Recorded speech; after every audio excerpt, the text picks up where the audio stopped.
Bayangkan jika dunia modern kita, gedung pencakar langit, internet, pesawat terbang, semuanya hilang dalam semalam. Dan ribuan tahun kemudian, manusia bangkit lagi, tanpa tahu bahwa mereka bukan yang pertama. Gimana kalau sejarah yang kita pelajari hanya fragmen dari siklus yang terus terulang? Mungkinkah kita pernah mengalami kehancuran total dan sekarang hanya hidup dalam versi terbaru dari peradaban manusia? Selama ini, kita percaya bahwa sejarah manusia berjalan lurus, dari zaman batu, lalu berkembang hingga jadi dunia modern seperti sekarang. Tapi, ada jejak-jejak masa lalu yang terlalu maju untuk zamannya, dan itu menimbulkan satu pertanyaan besar.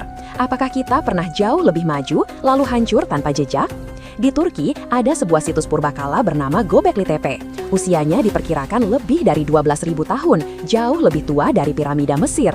Tapi, yang mengejutkan, ukiran dan struktur yang ditemukan di sana terlalu kompleks untuk manusia prasejarah. Seakan-akan mereka sudah punya pengetahuan arsitektur yang tak seharusnya dimiliki. Di sisi lain dunia, di bawah laut Jepang, ada struktur batu besar di Yonaguni. Bentuknya seperti piramida atau reruntuhan kota, tenggelam di kedalaman laut. Banyak peneliti percaya ini bukan bentukan alami, tapi jika itu buatan manusia, berarti ada peradaban yang telah lenyap jauh sebelum sejarah mencatatnya. Lalu ada peta Piri Reis, dibuat pada abad ke-16, tapi menggambarkan bentuk pantai Antartika tanpa es. Bagaimana mungkin orang pada masa itu tahu bentuk benua yang baru diketahui dengan satelit ratusan tahun kemudian? Apakah mereka menyalin peta yang lebih tua dari zaman yang tak pernah kita ketahui? Kalau benar manusia pernah mencapai titik kejayaan, kenapa tidak ada bukti teknologi modern seperti logam atau elektronik? Jawabannya mungkin sederhana, bumi punya cara menghapus jejak. Dalam 10.000 tahun, besi akan berkarat dan hancur, gedung runtuh, dan hanya mitos yang tersisa.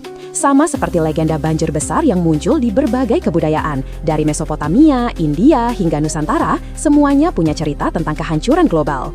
Gimana menurut kamu? Apakah peradaban kita ini yang pertama, atau hanya satu babak dalam sejarah panjang yang terus diulang? Kalau kamu punya teori atau sudut pandang sendiri, tulis di komentar ya. Jangan lupa klik like-nya, subscribe channel Kelas Diskusi, dan aktifkan lonceng biar kamu nggak ketinggalan topik-topik misteri dan sejarah seru lainnya.